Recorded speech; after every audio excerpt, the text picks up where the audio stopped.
Cette émission vous est présentée par le laboratoire familial Lepivitz, votre expert en nutraceutique et fabricant de compléments alimentaires clean à la pointe de la micronutrition.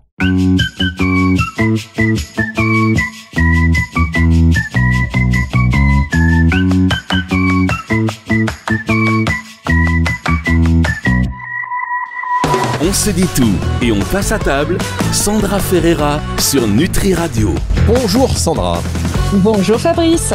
Sandra Ferreira, diététicienne nutritionniste, chaque semaine sur Nutri Radio dans cette émission déjà culte. On aime bien se dire des trucs comme ça. On se balance, on s'auto-titre, on s'auto-gratifie. Cette émission, déjà, le titre fait, j'ai regardé, ça a failli être en top tweets.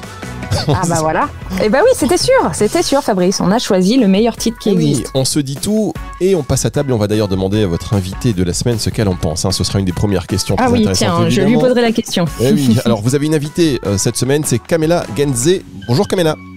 Bonjour Fabrice. Bonjour Sandra. Bonjour. Alors Sandra, c'est votre émission. Je vais vous laisser gérer. Vous allez attention, surtout que le sujet du jour, vous allez l'annoncer, quelque chose de très intéressant, c'est le neurofeedback. Mais, Kamela, avant que je vous laisse converser avec Sandra, qu'est-ce que vous pensez de ce titre ? On se dit tout et on passe à table. Bah écoutez, je pense que c'est un bon titre pour un début. On se dit tout sur le neurofeedback également et on passe à table. Et ben voilà, ça y est, elle enchaîne. On va tous dire. Alors, Sandra, je vous laisse avec Kamela. Eh oui, bonjour Kamela et ravie de vous avoir avec nous. Donc aujourd'hui, l'idée c'était de parler du neurofeedback parce que on se dit tout et on passe à table juste après avoir parlé effectivement du neurofeedback.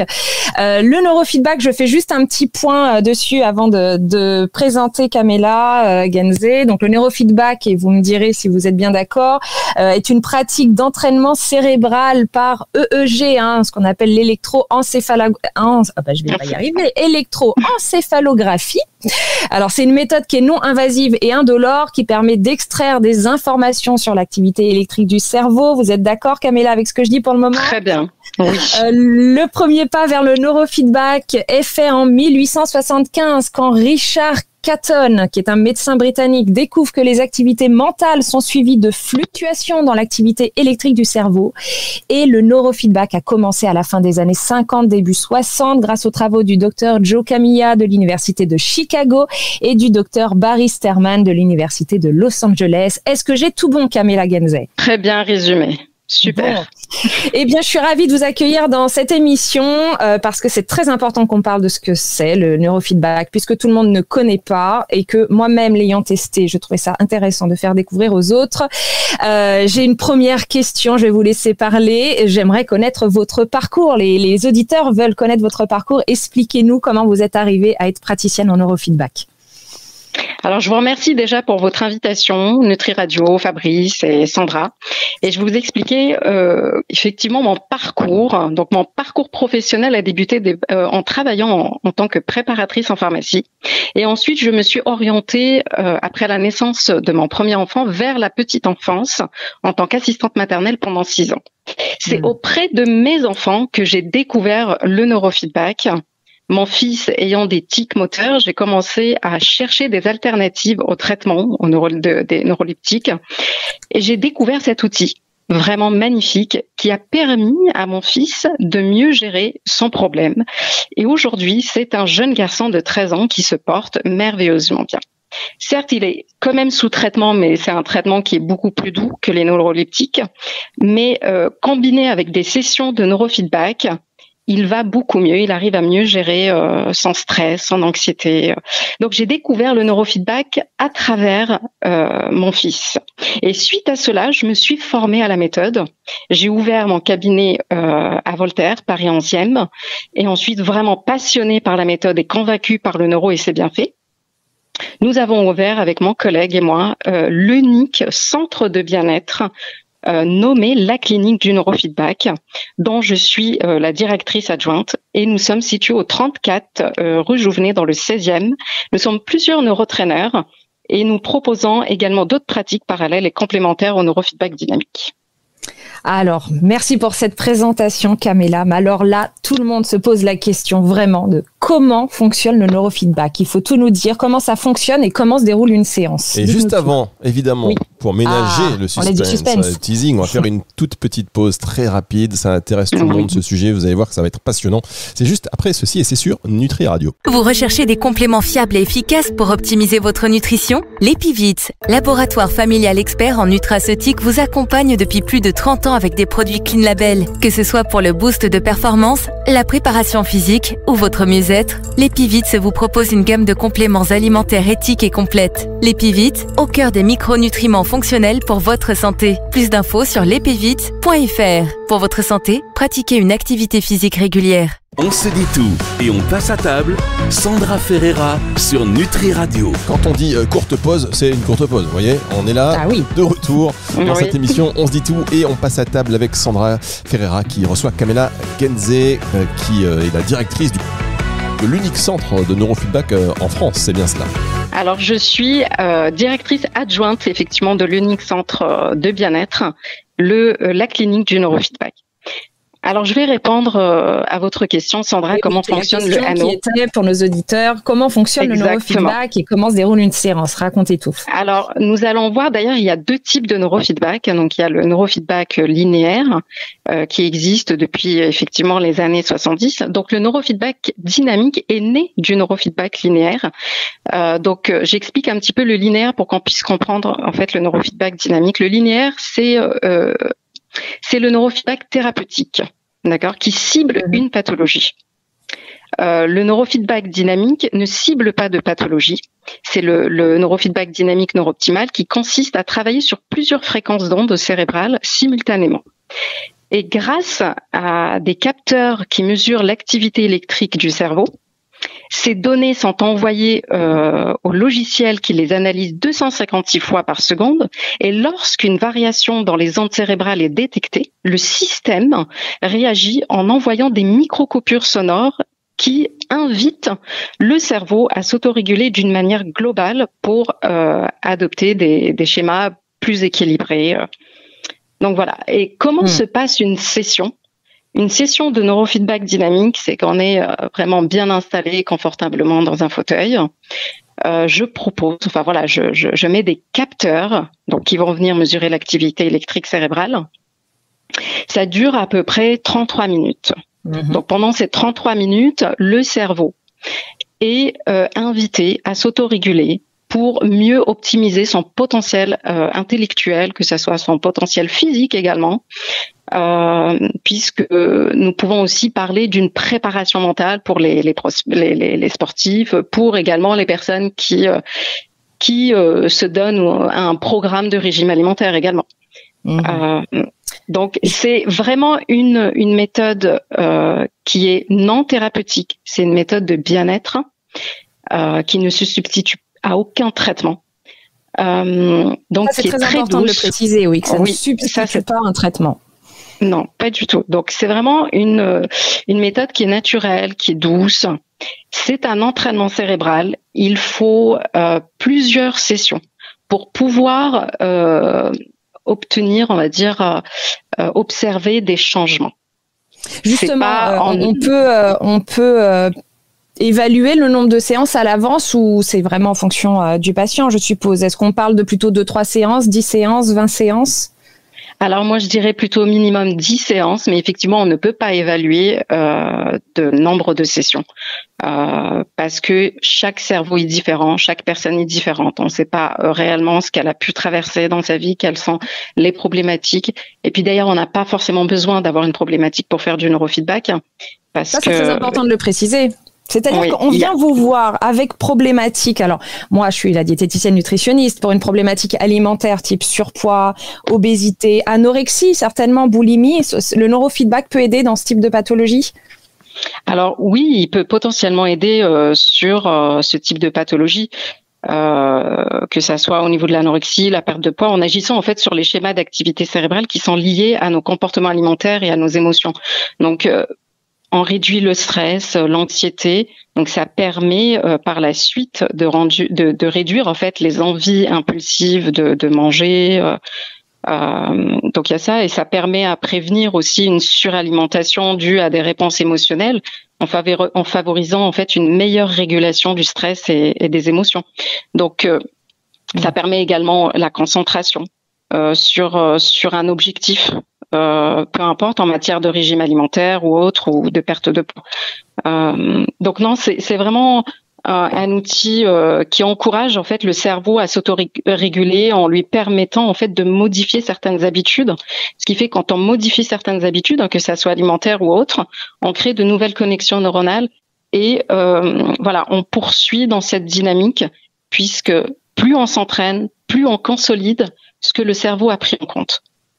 Et est-ce que ça perdure dans le temps ou il y a des séances d'entretien, on va dire, par la suite? Alors moi, je dirais, effectivement, il y a comme des petites piqûres de rappel à faire, mais c'est vraiment selon le besoin. Ça dépend. Il y a des personnes qui reviennent au bout d'un an, on va dire. Ils peuvent faire 15 sessions ou 10 sessions dans l'année ou 20, et puis après, ils reviennent faire comme besoin. Des petites piqûres. Voilà, vraiment, si besoin. C'est tout dépend. Mais plus on s'entraîne, plus il y a des changements. Alors moi, pour avoir déjà pratiqué, je connais la réponse à ma question, mais certains auditeurs vont se poser la question, est-ce que c'est douloureux? Est-ce qu'on est actif ou passif lors d'une séance? Alors, on est plutôt passif. On ne fait rien. Complètement. Mais c'est vraiment de la détente totale. On se laisse aller en écoutant de la musique. Parce que quand je mets les capteurs, ah oui, donc ça, c'est vrai que je l'avais pas expliqué, quand je mets les capteurs, donc je mets les capteurs qui vont venir mesurer l'activité électrique cérébrale, envoyée dans le logiciel, et dès que le logiciel, du coup, il détecte une variation, il envoie des micro-coupures de son dans la musique que le client écoute. Et c'est à ce moment-là que le travail commence à se faire, mais selon, encore une fois, la priorité du cerveau de chacun. Et c'est vraiment indolore. Voilà, on reste allongé ou assis, peu importe, complètement détendu et on se laisse aller et le cerveau fait son travail inconsciemment. Oui, c'est le cerveau qui fait tout seul. Alors, dites-moi, est-ce qu'il y a des contre-indications, des personnes qui ne pourraient pas venir? Est-ce que c'est adapté aux enfants, aux personnes âgées ou pas? Voilà, est-ce qu'il y a des contre-indications et à qui s'adresse le neurofeedback? Alors, le neurofeedback s'adresse à toute personne ou tout être ayant, on va dire, un cerveau similaire à l'humain, parce qu'en fait, on peut aussi le pratiquer chez les animaux. Alors, on va dire qui ont on va dire les chiens, les chats et puis les chevaux. Vous le faites vous-même au cabinet ou pas ça, les animaux? Non, moi je fais pas. Moi je reçois que des êtres humains, tout en respectant en fait la dynamique de chacun, puisque c'est le cerveau lui-même qui choisit ses propres priorités de travail. Donc on va pas inciter, on va pas venir stimuler, mais on va l'inviter à s'autoréguler. Donc on lui envoie une info et c'est à lui de prendre en compte cette info ou pas. Donc voilà, c'est des micro-coupures, il y en a plusieurs. Donc, et puis au fur et à mesure de l'entraînement cérébral, on commence à observer des changements sur nos habitudes, notre façon de dormir, de manger, d'être moins impulsif. Voilà, il y a vraiment des choses qui arrivent en fait au fur et à mesure. Et on peut effectivement percevoir des améliorations subtiles quelques mois après. Alors, ça va aider finalement la globalité, l'entièreté de la personne. Oui, Fabrice. Oui, je disais Sandra, puisque on nous parle de micro-coupures, je pense qu'il y en a une et qu'il va y avoir une deuxième maintenant. On va se retrouver dans un tout petit instant pour la suite et la fin de cette émission sur Nutri Radio. On se dit tout et on passe à table. Sandra Ferreira sur Nutri Radio. Oui, il y a une petite coupure lorsque vous avez demandé si Camilla utilisait ça aussi. Camilla l'utilisait également pour les animaux et je vous rappelle que là on parle d'un sujet extrêmement intéressant qui va, j'en suis sûr, faire réagir beaucoup de personnes, le neurofeedback. Et oui, nous parlons du neurofeedback avec Camilla Genzé et donc nous avons compris, pour résumer, que nous étions passifs, nous sommes bien d'accord, nous passifs devant un écran avec des micro-coupures, donc on a des électrodes qui captent tout cela et qui... c'est bien ça. Je me permets de vous couper, ce sont des capteurs. Il faut. Ce sont des capteurs et non des électrodes. Ah, c'est important. Alors, quelle est la différence entre électrode et capteur? Là, vous allez Alors, les capteurs, ça mesure, ça capte en fait l'électricité cérébrale, alors que les électrodes, ça émet quelque chose. Alors que là, non. C'est indolore, non invasif. Vraiment, c'est du bébé à la personne âgée. C'est pour ça, c'est vraiment quelque chose de très très doux, de très naturel. Peut-on parler de prix, que nos auditeurs aient une idée du prix d'une séance? Alors j'imagine ça va être différent qu'on soit en province ou sur Paris, mais qu'on ait une petite idée pour les auditeurs. Effectivement, alors ça peut être aux alentours, c'est entre 50 et 80 euros. 50, je pense que c'est à l'extérieur de Paris et de l'Île-de-France, et puis effectivement ça peut aller 60, 75 euros. Alors moi, effectivement, à la clinique du neurofeedback, donc c'est à 75 euros. Il y a une session découverte à 25 euros. Donc voilà. Et après, nous proposons également des forfaits famille, des forfaits